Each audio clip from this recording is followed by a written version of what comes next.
Okay, let's set the stage.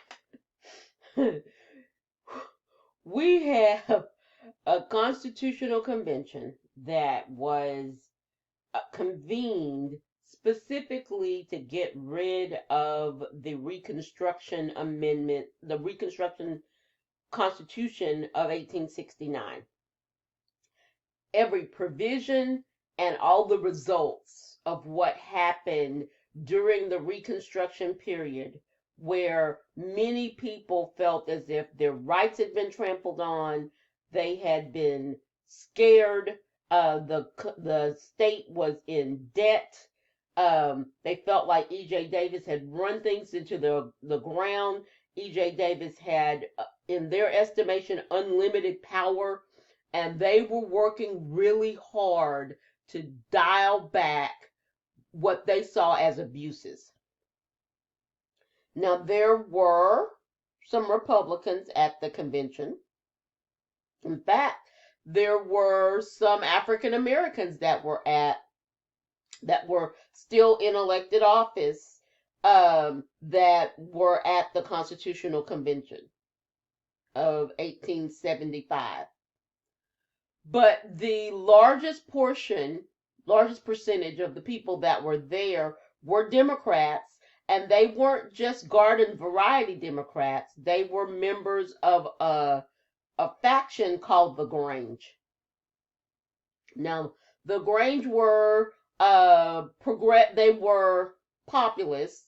They believed in farming. They did not believe in big business.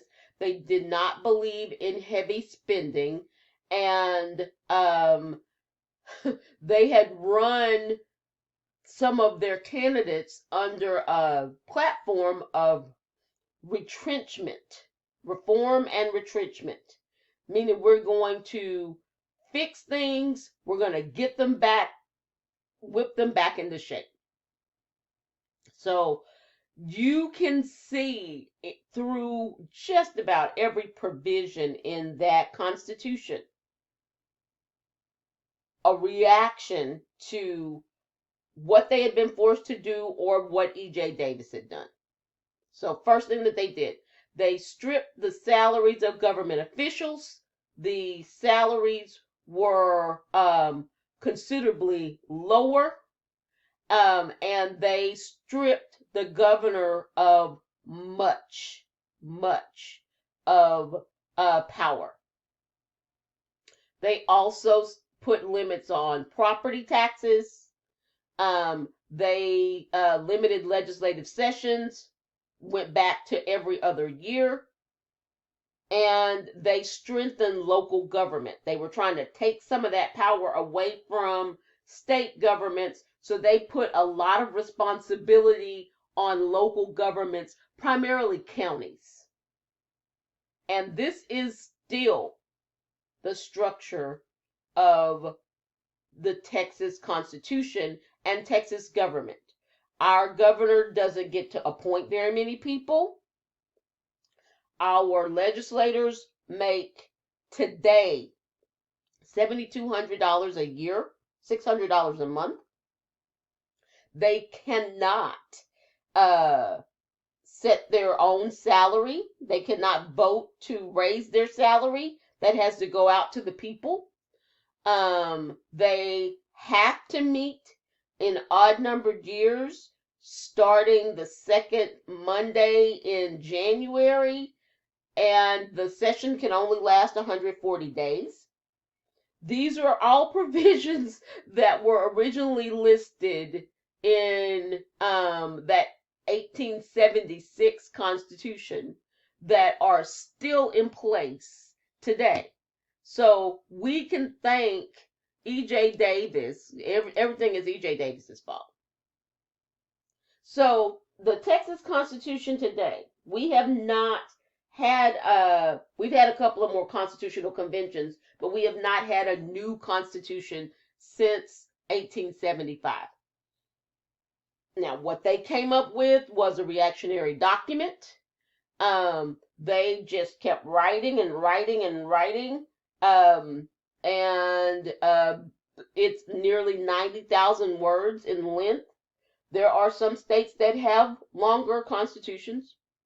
Um, Alabama's constitution is about 367,000 words. So, hey, we're not doing bad. The Texas Constitution is 11 times longer than the United States Constitution. Just to give you an example, they had a lot that they wanted to put in there. Now, the United States Bill of Rights is 10 amendments, and they are at the end of the Constitution. They are not part of any of the 7 articles of the United States Constitution.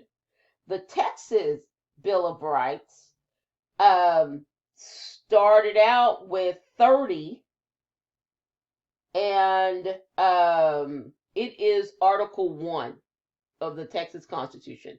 Article 1 of the United States Constitution, if you recall, is talking about congressional power. Article 1 of the Texas Constitution is rights. Rights of people that people have. So Texas gives a lot more protections than the United States Constitution does. And you can always do that. You can give more protection. You just cannot give less protection. Some examples of provisions in the Texas Bill of Rights that are not in the United States Constitution. One of them is that there's actually an equal rights provision that was passed in the 70s. So it prohibits discrimination based on your gender.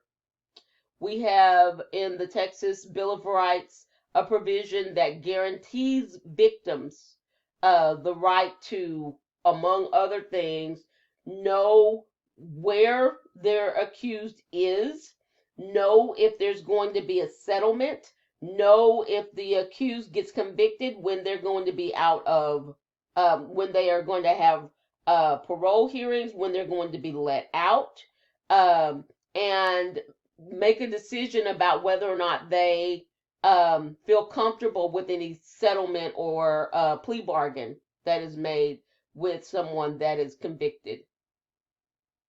So it's pretty substantial, and that's there's federal laws to that effect, but it's not in the United States Constitution. A uniquely Texan thing is that you cannot be imprisoned for debt, not to a private company. So not in Texas.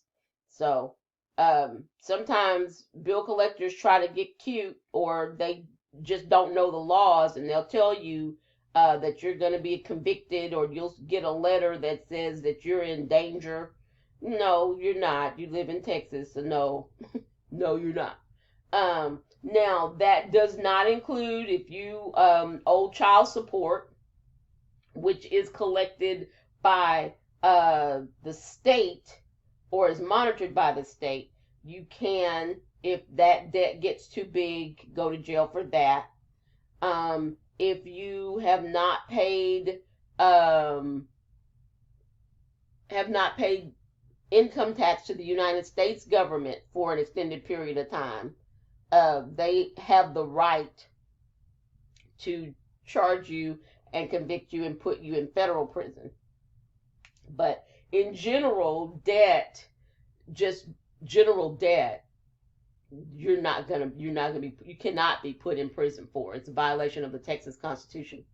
There's a provision in the Texas Constitution that prohibits monopolies, and if you just think about who was there, those farmers really did not like big companies, and they did not like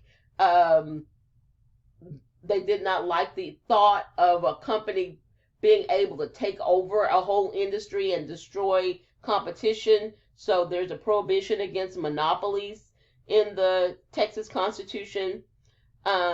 There is a provision that prohibits the suspension of a writ of habeas corpus under any circumstances. And a writ of habeas corpus, if you speak Latin, it's loosely translated produce the body. And it is a document that you file to say, why are you holding me in jail? You're going to have to show me what authority you have to hold me in jail. And if I got arrested and nobody read me my Miranda rights, or I have been in jail for 10 days and nobody has actually arraigned me and given me my charges, and so you're not able to explain why someone is being detained, then you might have to let them out. And Abraham Lincoln suspended writs of habeas corpus during the war. He said, I just don't have time to go over this with you in a court setting. So just nobody can file them. We're not going to be talking about why you are in prison during war. So they made sure to put in a provision that said that you cannot take away the right to for somebody to find out why they are being held, and have a court proceeding, a speedy court proceeding, to adjudicate that question. I love this chart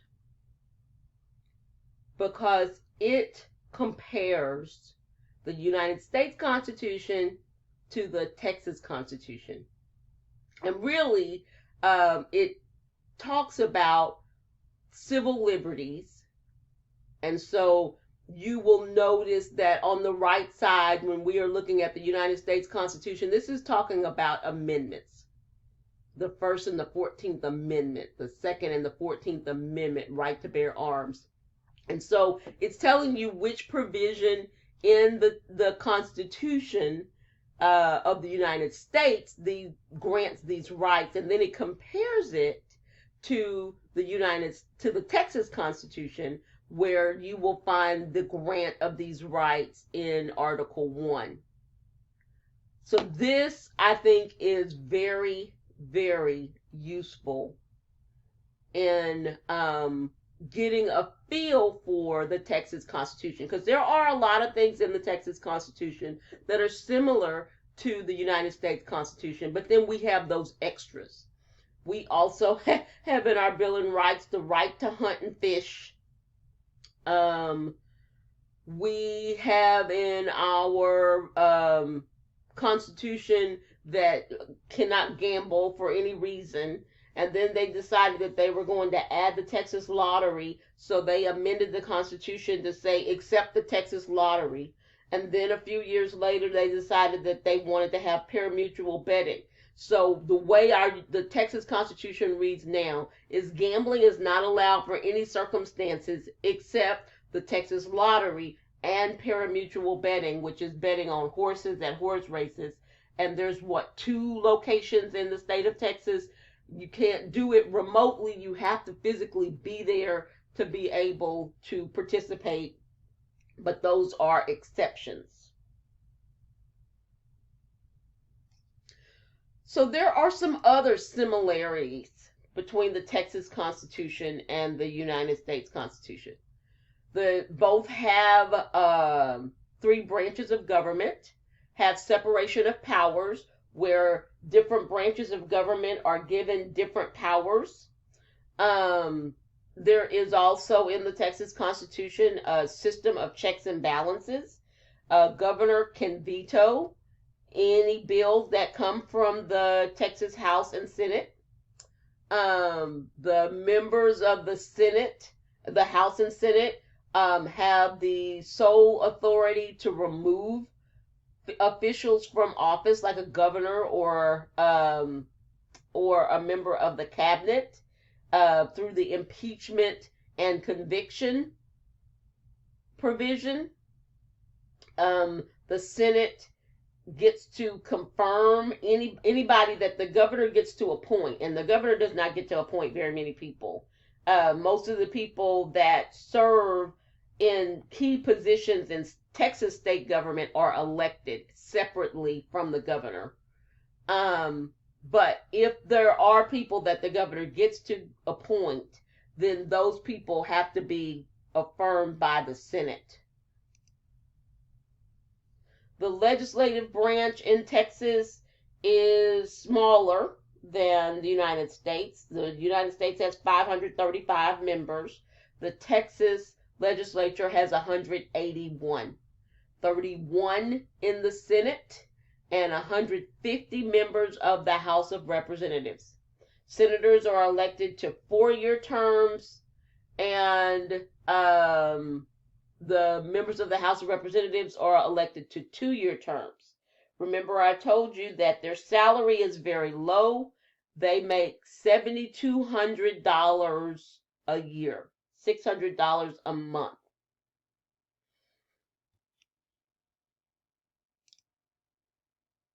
Another provision that I alluded to earlier, the sessions for the Texas legislature are limited. The word is biennial. That means every other year. They meet in odd numbered years only. So if you're a member of the House of Representatives, you get elected for a 2-year term, but you only serve one actual session before you have to run again.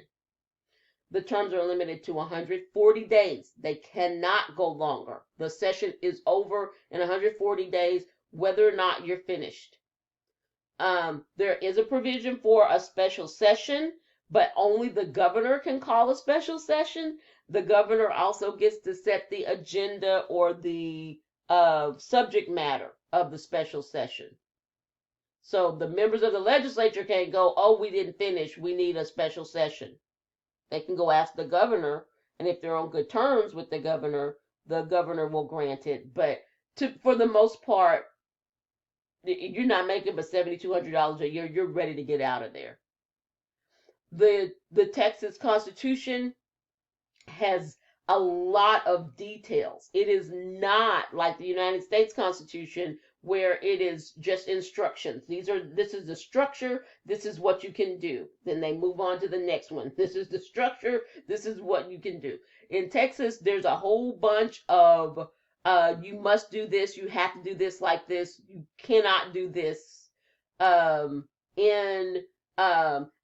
there are a lot of provisions that have to do with specific counties in the Texas Constitution. So let's talk about the executive branch.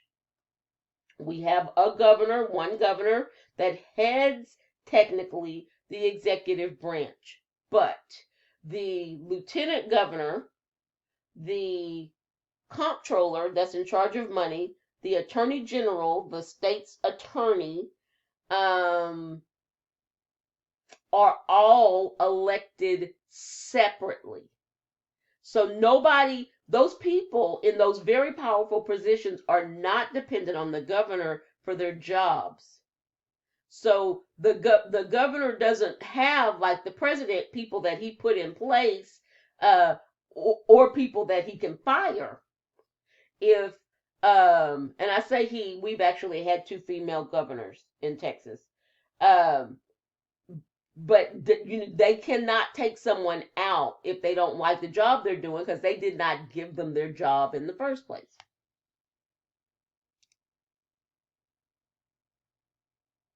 So those are called limited removal powers. If the governor did appoint you, of course, you had to be approved by the Senate. The governor has to go back to the Senate and get a 2/3 vote to remove you from office. So the governor cannot just take you out of office. And if you are in office in Texas, or in an appointed position in Texas, usually your term is 6 years. The governor's term is 4. If the governor didn't appoint you, there's absolutely no provision in the Texas Constitution or in Texas law for you to be removed. So if the governor didn't nominate you, then the governor cannot take you out of that position. You get to finish your term. I guess you could be impeached. So the governor does get to write a proposed budget, but then so does the Texas legislature. So there's 2 proposed budgets floating around every 2 years. The governor does have veto power. And one thing that the governor of Texas has, that the president of the United States doesn't have, is the ability to go through line item and say, yeah, this right here I don't like, and take it out. So that is, and this is only on appropriations. Not important to know now. That's chapter 7. But the governor of Texas, the one thing that you need to know is that they do have the ability to take out just a sentence or one part of a bill without vetoing the entire bill. The judicial branch. So I remember I was telling you the story about E.J. Davis appointing all the judges and then getting the judges to make favorable rulings. So now today, all of our judges, from the Supreme Court down to Justice of the Peace, are elected in partisan elections. You have to say if you're a Democrat or a Republican, you run on that ticket, and go through a primary election, and you have to be elected. Now the terms vary, the pay varies depending on what level it is, but all of our judges are elected in Texas. E.J. Davis messed it up for everything. We have an odd court system in Texas. We only share this with one other state, and that is Oklahoma. We have a Supreme Court, and the Supreme Court only hears civil matters. And we have a Court of Criminal Appeals, and they only hear criminal matters. So this is our very top court in the state, and we have 18 judges or justices that are serving because we have 2 top court systems. Only one other state has something like that. We have courts of appeals. We have, on the local level, district courts, county courts, and justices of the peace. All of those are elected. All of those are elected. We have extensive suffrage rights to vote.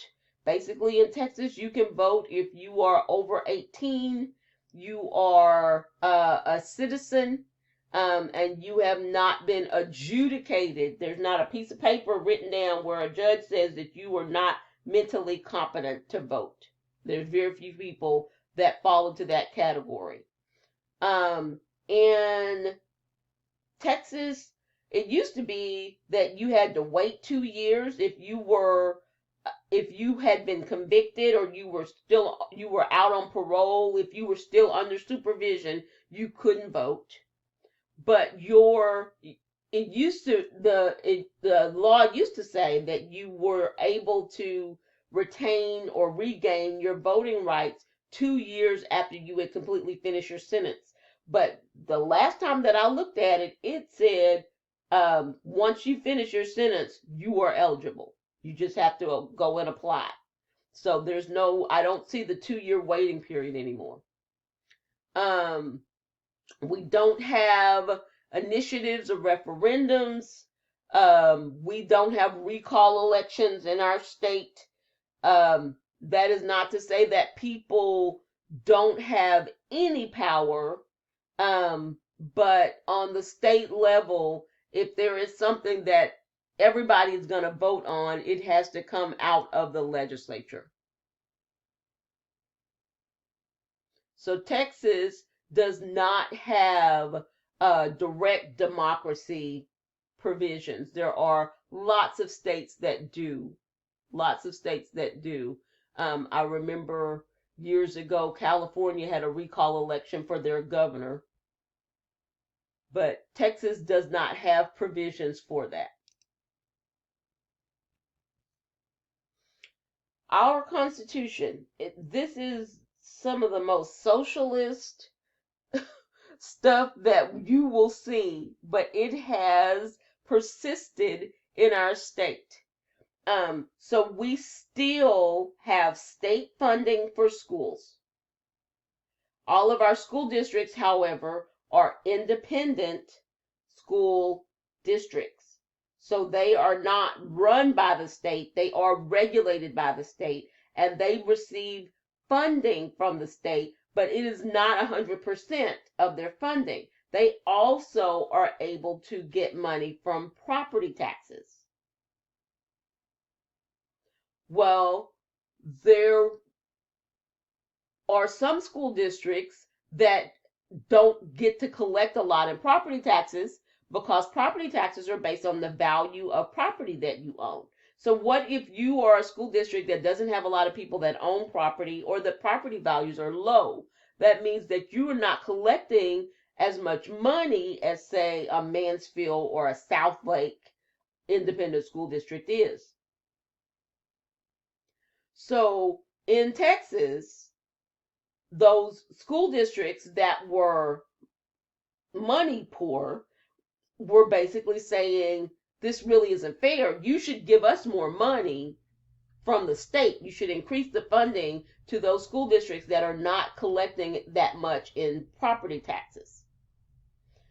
Well, the state of Texas did not decide to change the funding arrangement from the state. But what they did do was say, well, what we'll do is we'll make those school districts that do make a lot of money in property taxes give some of the money that they collect to these poorer school districts. So we call it the Robin Hood plan. Take from the rich, give to the poor. We are still doing this. We started this, I was still in high school, so in the 80s.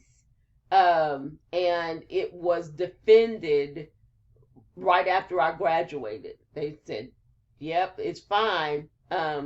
Many times the Supreme Court has come back and said, this is so unconstitutional. Texas, come up with something better. Texas has not come up with anything better. So we still use this as a way of funding.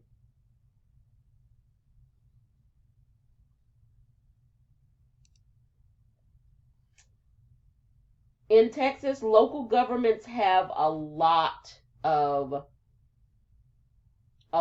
power. Now, they are all subordinate to the state. If you live in a city, they received a charter from the state of Texas and permission to run. This is also true of the 254 counties in the state of Texas. All of them received a charter and a name and a set of instructions to what they can and can't do. In cities, they have a little bit more flexibility. Larger cities can make their own rules and don't have to follow a complete blueprint. They just have a few rules, but they make the rest of them themselves. But most cities and towns in the state of Texas have this is what the structure is going to be. This is how you're going to have elections. This is how much you can charge in property taxes. It's very regimented.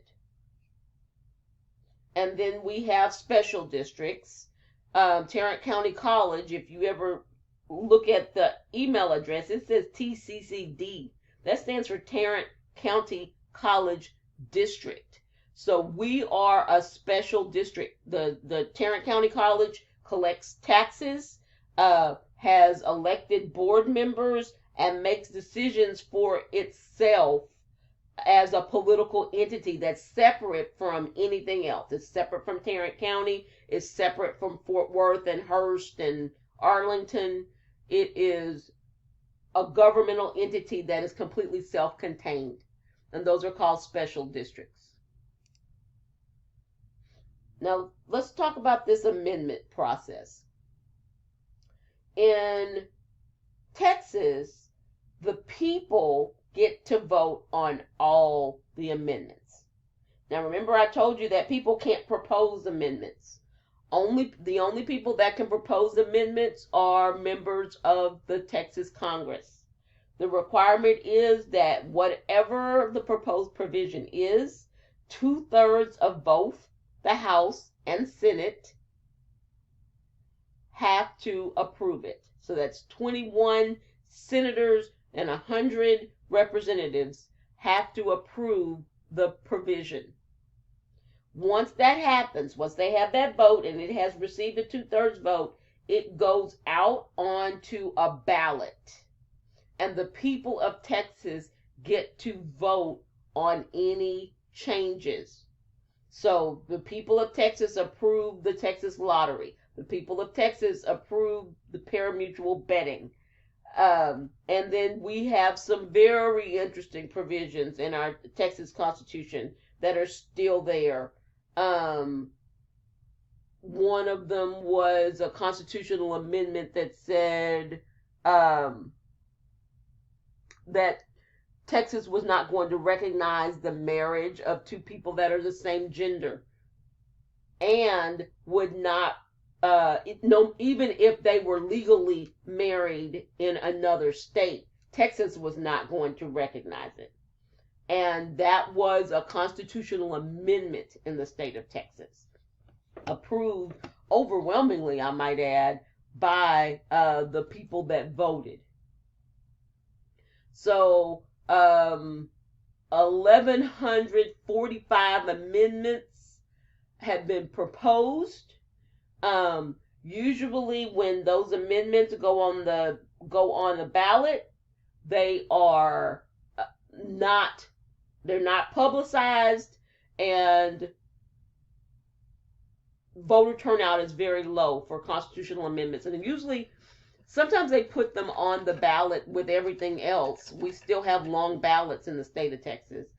But a lot of times they will put constitutional amendments on a separate, special ballot that's separate from everything else. And voter turnout is very low. In the past 20 years, 90% of amendments have been approved. So usually we're like, well, if it's on there, then it must be fine. And the people that turn out are the ones that know something about it, and they usually approve them. The ones that have been rejected usually had something to do with taxes or extra money. And there had been many campaigns that are like, well, if you vote for this, we're going to have an income tax in the state of Texas. Those are the ones that usually get defeated. So the Texas Constitution is very long, and I promise you that the people that run the Texas legislature we have one of the most highly educated legislatures in the nation. But if you go and physically look at the Texas Constitution, it does not reflect the high level of education of our legislators. The Constitution itself is very long. It's very convoluted, confusing. It is very restrictive.